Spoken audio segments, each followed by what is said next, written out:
Alrighty, this is gonna have to be a quick one because the weather is getting hotter, and I have to record this in a closed window, no fan environment so that the sound is actually decent. And the things I do for you guys, I'm definitely not suffering at all. Welcome back to Quinn Talks, and today I'm going to be talking about a realm of the internet that once never existed. Actually, let's backtrack. It existed but under different names. Some of you remember it as America's Funniest Videos, which has evolved into YouTube, and then became Vine, and then Musical.ly, but I don't actually know a person that cares about Musical.ly. And now we have the birth of degeneracy, or rather the rebirth of degeneracy, TikTok. Now I'll be honest, I did not envision myself ever getting a TikTok account, and that's not because I'm one of those people that is like, I'm too cool for TikTok. Let's face it, if you're on the internet, you've already lost your cool card. But it just didn't really appeal to me. Like, sure, a lot of the memes I saw were funny, but I didn't think it was worth a download, and yada, yada, yada. I realized that being a content maker, and, I want to... At the end of the day, when you make something, you want someone to see it. So I've traversed into TikTok. Well, actually, I started on Reels, but then I kind of... Reels is like diet TikTok, so I was like, I'm just going to drink full TikTok because diet is bad for you. Let that be a lesson. So in the land of TikTok, there are ads. And with ads comes personalized ads. So you can bet your sweet ass you know what's about to come next. TikTok headphones. So these are a little amusing to me because I've seen these models before, but I just didn't care enough about them to say anything until I saw a TikTok. I saw a TikTok ad. Stop it. I'm just gonna call it the Funky app. I was on the Funky app, and it showed me an ad for these, and they were like, "Oh my god, the features, the sound quality, look how cool this is." Now let's talk about this right off the bat. We talked about budget headphones before. We talked about, these headphones are great, even though they're a low budget. I'm actually going to bring them right back out. These are two good examples. Right off the bat, we talked about budget headphones, and these were the two strongest contenders for the best budget headphones. Anything from Sound Liberty really is a great headphone, I think, and definitely a go-to if you're not looking to spend a lot. These are amazing for a very small amount of money. Cheaper than all the options that you actually see in front of you because these are wired. And you can notice that these boxes have a modern take to it. You have outlines of the product. You have sometimes, fancy logos and whatnot. Very rarely do they have a box like this. This actually reminds me of the 90s almost. I mean, look at this. They have the box full out and open. There's like a nice background to it. The box is a little busted. Thank you, FedEx or whoever delivered this. But there's something about budget headphones that give me a little bit of a warning when they come like this. If you don't recognize this is that plastic that you would get when mom and dad didn't want to buy you authentic action figures, so they went to those cheap Hispanic or whatever region store that was near you that had bootlegs. This is the packaging they came in. And these are exactly how these came in, except the earbuds are right there. So whenever I see this packaging, it raises my eyebrow a little bit, but that's okay. I mean, they're budget headphones. They're meant to be cheap. I'm obviously not expecting some wild experience, even with Sound Liberty and all those other budget options. The opening experiences not everyone cares about the opening experience. I feel like there are some products where the opening experience is like everything, and others are not. Some of them are just like, hey, I just want to see the product. I want to get what I paid for. I don't need an experience when I open it, and that's okay with me. So right off the bat, these I'm actually going to pull up a chair for this because I'm only working with one product today, so they're a little different. These are I believe they're called the M10s. These are Bluetooth wireless, and they came with a charging cable. The one unfortunate thing about these is if you notice right here, yep, Micro USB, not USB Type C, so that does lose a little points for me. I'm actually not quite sure what this port is for. I don't think the thing. This is a. I mean, look at the size of this thing. This is a hefty boy.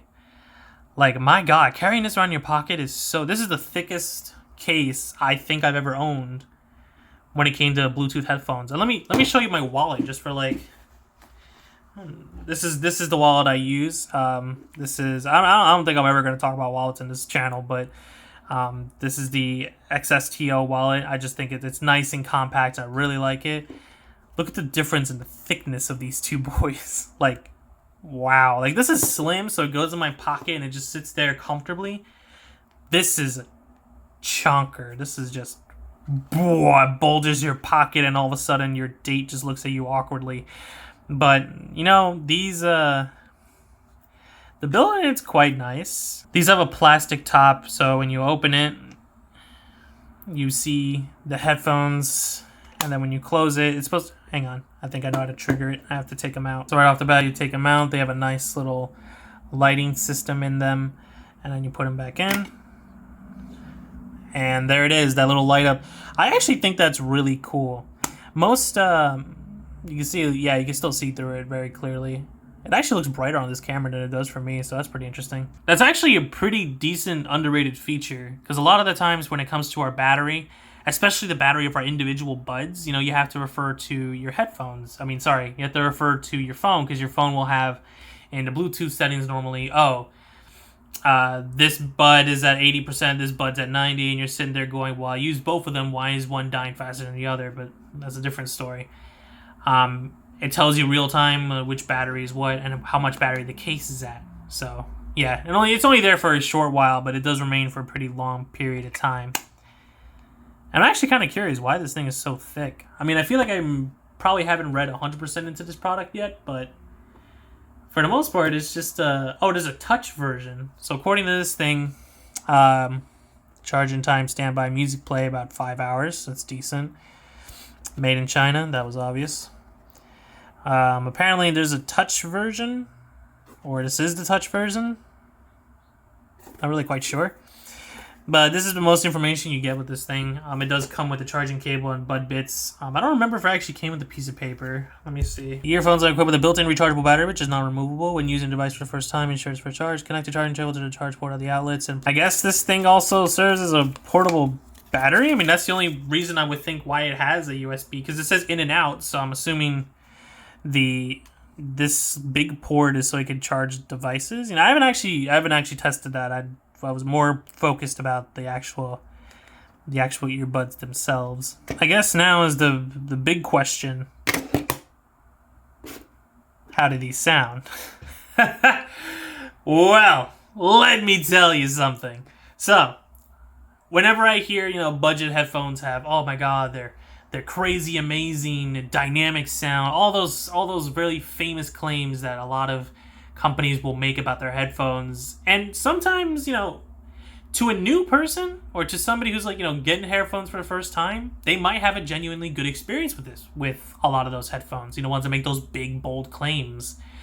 But the problem is that their claims are very generic. A lot of times in marketing, you know, when you're looking for non-audiophiles, people who just want headphones for the basic purposes, music and calls, you know, all you want to know is, does it sound decent? Can I hear people when I'm calling? Is the microphone okay? And the battery life. That's what I would imagine is your main concerns when you're going out and buying pretty much anything. And I really wanted to test these, mostly just for the fun of it. I bought these and I actually kind of expected not even to get the product. I know that sounds horrible, but you know, when you shouldn't trust all the ads you see, especially on Instagram and TikTok or Facebook. Like, some of those sites are just not always reliable, and that happens because, you know, sometimes you just shell out a bunch of money for advertising, and Facebook will slap you on a main feed for a little bit, and people will buy into it, and it might get shabby products. So what I wanted to do is I wanted to buy the TikTok headphones and, you know, inform you if it's a shabby product. And I don't know how to answer. So right off the bat, these work. Obviously, I charge them and I use them from day to day when I can, especially when I try to test them. I actually did test phone calls with these, and the call quality actually is pretty darn good. The sound, it was so weird to me. This is a first for me. So I test the first song I even played when I listened to these guys was Hail the Sun's Domino. When I heard that song, the vocals were in front. And I mean, if the band is like here, the vocals was like right there. I don't think you can see that. Yeah, the vocals are right here. I had never had headphones that were so vocal centric before, and it was such a weird experience. It felt like Donovan was right there in my ear singing to me, and as much as I wouldn't hate that, it was a different experience. So I was like, huh. So I gave other songs a shot, and these were very vocal centric headphones. Like, if you love voices and singing, and that's your favorite part of like music, because we all have our preferences. Some people like instruments, some people prefer the vocals. Geez, like they were upfront with it, and it was like he was right there in my ear, and I just thought it was such a unique experience because no headphones have ever done that for me before. A lot of the headphones I have are either really muddy because they're really bass heavy. They're very open. My Samsungs and my KZNs, like my Samsungs and my KZNs both have very 3D-ish sound. It's a nice sound stage. I can hear and differentiate the instruments in the song I'm listening to. But these were the first ones to put the voices right in front of me. So when I heard that it did that to my ears, I wanted to have some fun. So I started watching TV shows. I started watching anime, watching YouTube channels, listening to a podcast, and phone calls. And all those did the same exact thing. It was voice-centric. So these were actually pretty freaking optimal for phone calls. And it was actually kind of good. Like, I'm a little surprised at how good these are. Like, for 30-something bucks, like, they were not terrible. If these were my only headphones, I wouldn't complain. Like, I'd be perfectly fine with these. Do they beat my KZNs in terms of sound? No. I mean, it's a different flavor. Like, the chips aren't bad, they're just a different flavor. And, to some people, they might really dig that. They might like vocals being in your ear like that. Or they were just like, no, I'm more about the bass or whatever. Then I would recommend to look somewhere else. But otherwise, yeah. These are actually pretty decent, and I don't hate that I got them. I might actually use them a little more frequently. But right now, my main headphones are still these, because I just love KZN. I still like that this delivers a decent sound. I have to go back to testing these, because when I got these, I had to switch over. But these are still probably my top Bluetooth wireless earbuds. And I would honestly put those in like third, second place. I would have to do an arena battle with all my wireless earphones to like see which ones I enjoy the most. But these aren't bad. So if you're in the market for Bluetooth headphones and you don't mind that it's vocal centric, or you're a podcast listener, then pull the trigger. So I guess that's all I really had to say about these. These were really interesting. I was glad to do these. I definitely wouldn't mind buying more like cheap advertised headphones, just to see, like, if they actually mean what they say and if it's a good buy, especially for budget people. I'll be on the hunt again to see if there's something else out there that really grabs my eye. And I don't want to just test like, regular old wireless earphones. I want wireless earphones with a gimmick, because I just think they're the most fun. And the gimmick with these boys is that little interface, and I think it's just a really nice. God, if it wasn't for that size. But in any case, I just think it's just so much fun, and I'm excited to see what else comes out in the next couple of years. Because a company I'm keeping my eye on, Nothing, apparently is going to be announcing their Bluetooth earphones pretty soon, and you best believe that's going to end up on this channel. So stick around, and we will see. Anyways, I hate outros. You know how it goes. Have a great one.